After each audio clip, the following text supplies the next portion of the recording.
नमस्कार बंधुओं, आज मैं एक नया वीडियो बनाने जा रहा हूं और आज का हमारा जो विषय है वो मध्यकालीन इतिहास के बहुत ही श्रेष्ठ शासक शेरशाह सूरी के संबंध में है।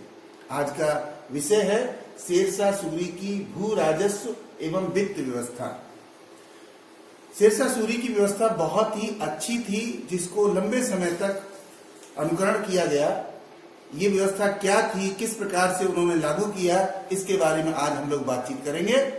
तो इससे पहले कि हम वीडियो शुरू करें, यदि आपने अभी तक हमारे चैनल को सब्सक्राइब नहीं किया है तो सब्सक्राइब कर लीजिए और लाइक कर लीजिए, ताकि आपको बराबर हमारे वीडियोस मिलते रहें। तो आइए शुरू करते हैं शेरशाह सूरी की भू राजस्व एवं वित्त व्यवस्था। सबसे पहले हम ये जानेंगे कि शेरशाह सूरी ने अपने राज्य में आय के क्या साधन निर्धारित किए थे, जिनसे कि राजकोष में धन इकट्ठा हो सके।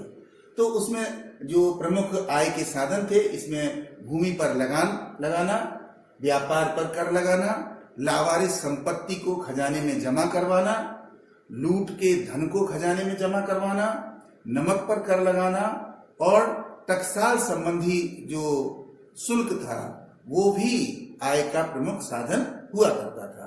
तो शेरशाह सूरी ने अपने राजकोष को भरने के लिए इन साधनों को अपनाया था। अब हम देखेंगे कि जो भू राजस्व व्यवस्था की गई थी, उस भू राजस्व व्यवस्था का निर्धारण किस तरीके से किया गया था। तो इसका उत्पादन के आधार पर भूमि का श्रेणीकरण किया गया था पहले, कि राजस्व को वसूल करने के लिए जमीन की उत्पादन के आधार पर अलग अलग किस्में निर्धारित कर दी गई थी। और ये पूरी की पूरी व्यवस्था रैयतवाड़ी कहलाती थी, क्योंकि रैयत का मतलब होता था वो भूमि का भाग जो किसानों को मिला हुआ है। और वो भूमि तीन प्रकार की थी। उत्तम भूमि का मतलब था जिसमें प्रतिवर्ष फसल पैदा की जाती थी। मध्यम भूमि वो थी जिसमें एक वर्ष छोड़ करके एक वर्ष उत्पादन किया जाता था। और निम्न भूमि वो थी जिसमें कभी कभी उत्पादन किया जाता था। तो इस तरीके से भूमि को तीन श्रेणियों में अलग अलग तरीके से बांट लिया गया था। अब अगली हम जो व्यवस्था देख रहे हैं वो ये देख रहे हैं कि ये जो भू राजस्व व्यवस्था थी, जिसके आधार पर धन इकट्ठा किया जाता था या मालगुजारी वसूल की जाती थी, तो इस व्यवस्था में कौन कौन से प्रमुख प्रावधान थे या तथ्य थे। तो सबसे पहला था मालगुजारी निर्धारण, अर्थात शेरशाह सूरी ने अपने अधिकारियों द्वारा पूरी जमीन की मालगुजारी निर्धारित करवा दी थी। और इस काम में सबसे महत्वपूर्ण भूमिका अदा करने वाले व्यक्ति थे अहमद खां। अहमद खां ने भूमि की पैमाइश करवाई। पैमाइश का तात्पर्य है उसकी मापतौल करवाई, है ना। और मापतौल करवाने के बाद उसका कर निर्धारण किया। तो मुल्तान प्रांत में ये कर की जो दर थी वो 1/4 रखी गई, और अन्य जितने भी प्रांत थे उनमें ये दर 1/3 रखी गई थी, यानी 1/4 और 1/3 ऐसा उल्लेख मिलता है। अगली बात जो देखें इस व्यवस्था की, वो महत्वपूर्ण बात थी कृषकों को भूमि का पट्टा। अर्थात कृषकों को जो जमीन के टुकड़े दिए गए थे, जो खेत दिए गए थे या जमीन दी गई थी, उस पर उनको मालिकाना हक दिया गया था। और उस मालिकाना हक के साथ में उस जमीन पर कर पहले से ही पैमाइश करके निर्धारित कर दिया गया था। तो किसानों से ये कहा गया था कि ये आपकी जमीन है और आपको प्रतिवर्ष इस पर इतना टैक्स देना होगा या भू राजस्व देना होगा। किसानों ने उसको स्वीकार किया था, इसीलिए इसको कबूलियत कहा गया है। तो मालिकाना हक दिया गया और साथ में कबूलियत हुई कि वो प्रतिवर्ष इतना कर देंगे। तीसरी जो महत्वपूर्ण बात थी वो थी कि कर जो है वो नकद और अनाज दोनों तरीके से लिया जाता था, लेकिन प्रयास ये रहता था शासन का कि ज्यादातर मालगुजारी नकद के रूप में मिल जाए, ताकि उसको राजकोष में जमा कराने में आसानी हो, उसको संग्रहित करने में आसानी हो और उसका लेखा जोखा रखने में भी आसानी हो। अगली जो महत्वपूर्ण बात थी वो फसल दरों की सूची। शेरशाह सूरी ने अपने अधिकारियों को प्रांतों के विभिन्न क्षेत्रों में फैला दिया था और वे अधिकारी हर फसल की, हर खाद्यान्न की दर को निश्चित करते थे।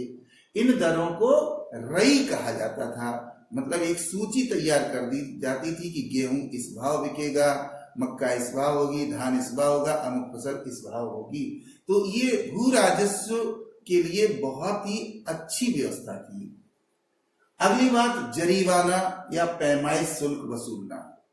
भू राजस्व व्यवस्था के साथ साथ ही ये व्यवस्था भी जुड़ी हुई थी, यानी जिस जमीन का मापतौल किया गया था अर्थात पैमाइश की गई थी, तो पैमाइश करने के बाद जमीन पर मालिकाना हक किसानों को दे दिया गया था और किसानों से उसके बदले में शुल्क वसूल किया जाता था कि इस जमीन की मापतौल की गई है।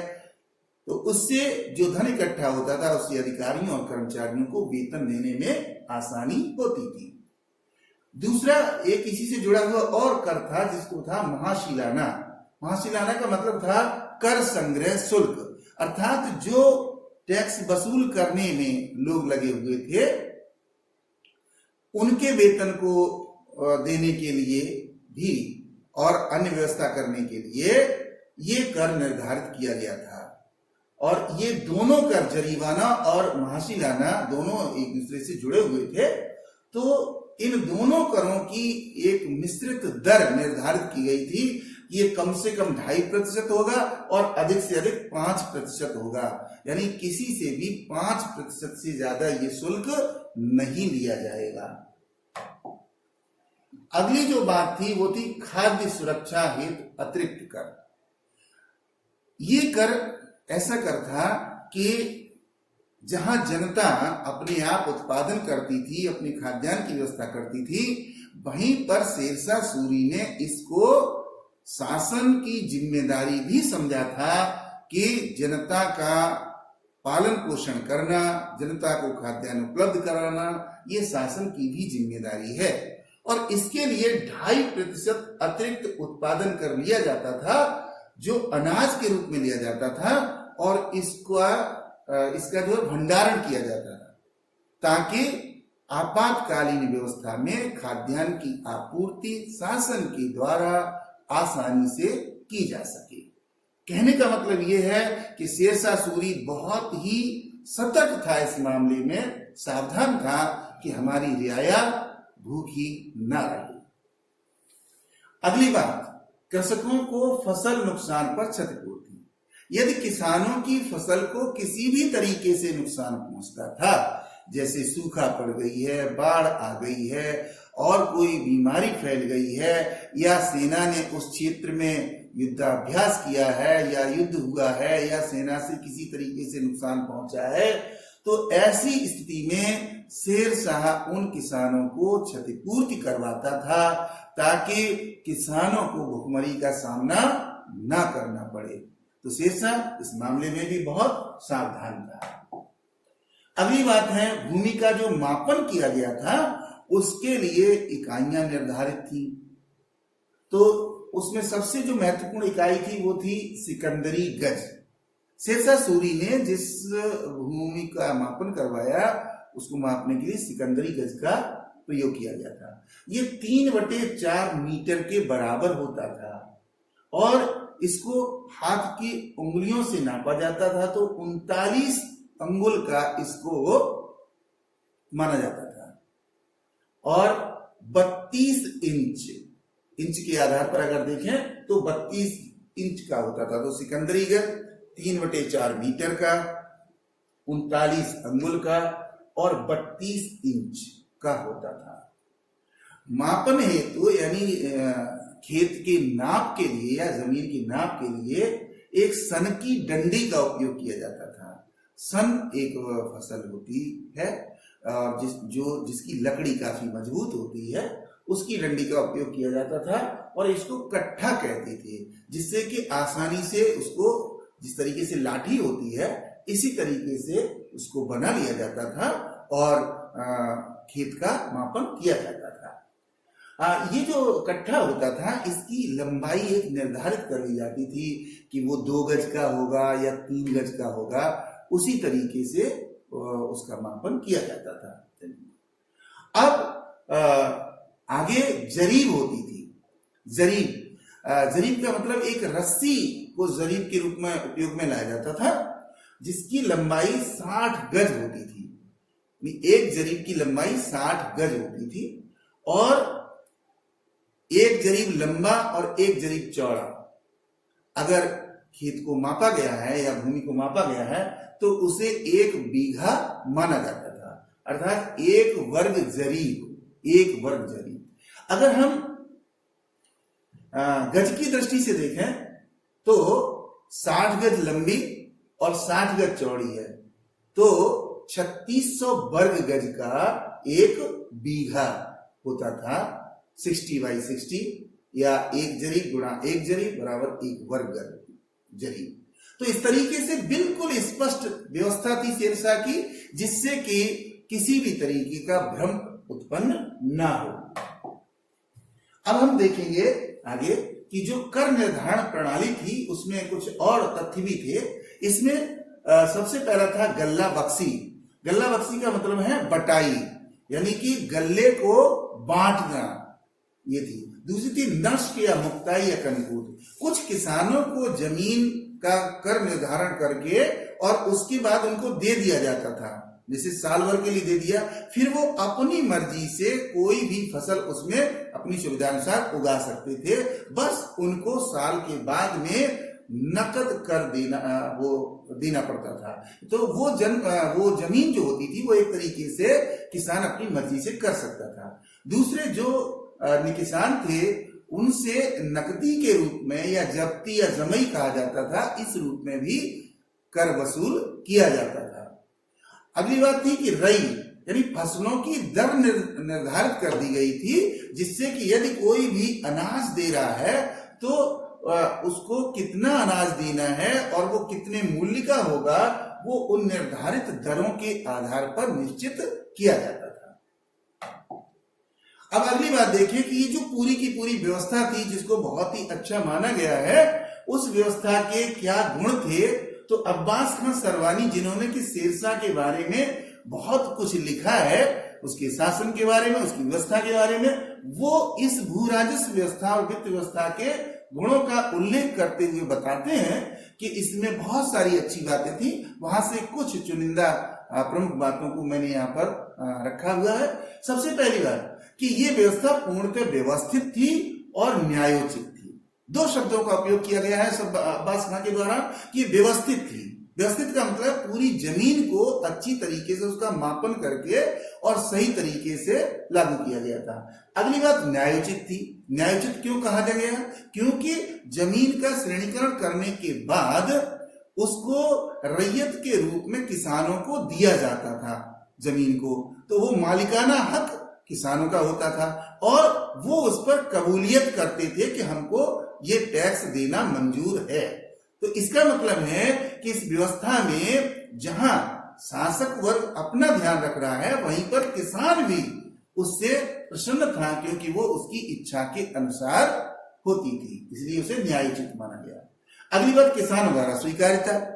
कहने का मतलब पूरी की पूरी व्यवस्था को किसानों के द्वारा स्वीकार किया गया था कि हाँ, हम इस व्यवस्था में राजी हैं, हम इस तरीके से टैक्स देंगे। अगली बात राजकोष की स्थायी आय का साधन। अब पहले ही निर्धारित कर लिया गया था, पहले पैमाइश कर ली गई कि राज्य के अंदर कितनी जमीन है और किस किस प्रकार की जमीन है और उस पर कितना टैक्स लगेगा। अब साल के बाद में राज्य को कितना धन मिल जाएगा, राजकोष में कितना पैसा इकट्ठा हो जाएगा, तो एक अनुमानित आय स्थायी रूप से राजकोष की होने लगी। तो ये बहुत ही अच्छी बात थी, क्योंकि उसी के अनुसार कोई भी शासक अपनी व्यवस्था के लिए धन जुटा सकता था। अगली बात, अच्छी तरह लागू करना और निगरानी करना। ऐसा नहीं है कि ये व्यवस्था केवल कागजों पर तैयार की गई हो और धरातल पर न हो, नहीं, ये व्यवस्था पहले धरातल पर लाई गई और फिर उसके अभिलेख तैयार किए गए। तो ये बहुत अच्छी बात थी कि उसको अच्छी तरीके से लागू किया गया। दूसरी बात, ये व्यवस्था कितनी भी अच्छी हो, लेकिन अगर उसका ऑब्जर्वेशन सही नहीं है, पर्यवेक्षण सही नहीं है, निगरानी सही नहीं है, तो उसमें दोष उत्पन्न हो जाते हैं। शेरशाह सूरी ने बहुत ही अच्छी तरीके से ये ध्यान रखा कि बराबर वो उसके अधिकारी नजर रखते थे उस पर, और वो स्वयं नजर रखता था और जनता के बीच जाता था और जनता से पूछता था कि आपको इस व्यवस्था में कोई दिक्कत तो नहीं है, और अगर कोई समस्याएं होती थी तो उनके निपटारे के लिए वो खुद काम करता था। अगली बात, अनुकरणीय प्रबंधन तथा जन कल्याण। इस पूरी की पूरी व्यवस्था के पीछे जो शेरशाह शासन प्रबंध के अपने उद्देश्य निर्धारित करता है, उसमें उसका एक उद्देश्य होता है जन कल्याण करना। तो उसने इसमें जन कल्याण को भी सर्वोपरि रखा और उसी तरीके से इसने प्रबंध किया, इसलिए ये व्यवस्था अच्छी मानी गई है। अब्बास खान ने ये गुण बताए हैं। अब कुछ इतिहासकार और कुछ अर्थशास्त्री इसमें कुछ दोष भी निकालते हैं। तो ये दोष क्या हो सकते हैं, उनको भी मैंने यहां पर रखा है, तो आप समझेंगे। पहला दोष, औसत उत्पादन की प्रक्रिया दोषपूर्ण। कहने का मतलब है कि जो कर निर्धारण किया गया था वो एक औसत उत्पादन के आधार पर किया गया था। तो इन लोगों का कहना यह है कि आपने औसत उत्पादन निकाल लिया, लेकिन वो किसी वर्ष तो कम होगा, किसी वर्ष ज्यादा होगा और किसी वर्ष नहीं भी होगा, मगर किसानों को टैक्स देना पड़ेगा। ये दोष इन्होंने निकाला है। अगली बात है, माल गुजारी के अलावा अन्य कर लगाना। एक तरफ तो शेरशाह ये कहता है कि भाई हम जन कल्याण कर रहे हैं, तो उनको केवल माल गुजारी संबंधी कर लगाने चाहिए थे। उन्होंने अतिरिक्त कर क्यों लगाए? तो उन्होंने अपनी वित्त व्यवस्था को मजबूत करने के लिए, राज्य के राजकोष को मजबूत करने के लिए उन्होंने क्या किया, जनता पर अतिरिक्त कर लगा दिए। तो बहुत से अर्थशास्त्री और इतिहासकार ये कहते हैं कि इससे जनता के ऊपर ज्यादा भार बढ़ गया। अगली बात, अनाज को नकदी में बदलने की समस्या। अब किसान के पास अनाज उत्पादन हुआ है, अब उसको नकदी में बदलने के लिए क्या है, उसे बेचना पड़ेगा। तो अलग अलग राज्य में कभी कभी दरें भी अलग अलग होती थी, अनाज की गुणवत्ता अलग अलग होती थी, कोई अच्छा अनाज था, कोई अलग था। और क्या था कि जो अधिकारी थे वो उसी के आधार पर लेते थे। तो इससे क्या हुआ कि अधिकारियों को एक मौका मिल गया भ्रष्टाचार का, कि वो अच्छे अनाज को भी थोड़ा सा खराब बताकर उसका मूल्य कम कर देंगे। तो इससे किसानों को समस्या हुई। अगली बात, जागीरदारी प्रथा के कारण भ्रष्टाचार। शेरशाह की पूरी व्यवस्था में हिंदू जागीरदारों की संख्या बहुत ज्यादा थी और वे ही ज्यादा से ज्यादा लोग जो है वो कर वसूली में लगे हुए थे। तो जागीरदार क्या करते थे कि जो शासन के द्वारा निर्धारित कर था वो तो वसूल करते ही थे, साथ में वो अपना सुविधा शुल्क भी वसूल कर लेते थे। यद्यपि शेरशाह ने उसकी निगरानी करने की पूरी कोशिश की, लेकिन इसके बावजूद भी कुछ जगह पर भ्रष्टाचार दिखाई दिया, तो ये उसमें कमी थी।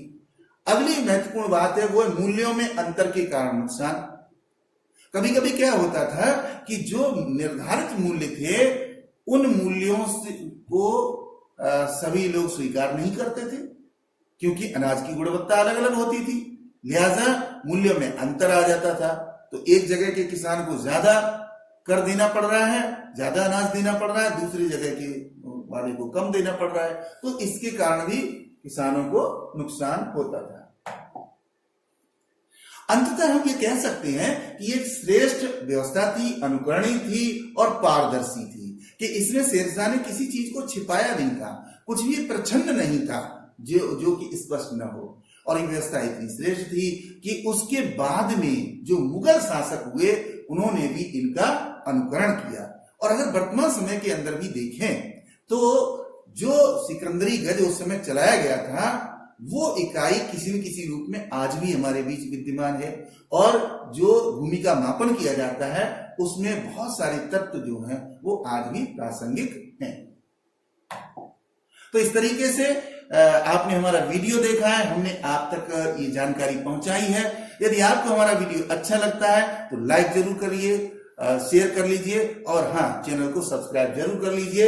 आपने वीडियो देखा, best wishes to all of you, thank you very much. Goodbye, good luck.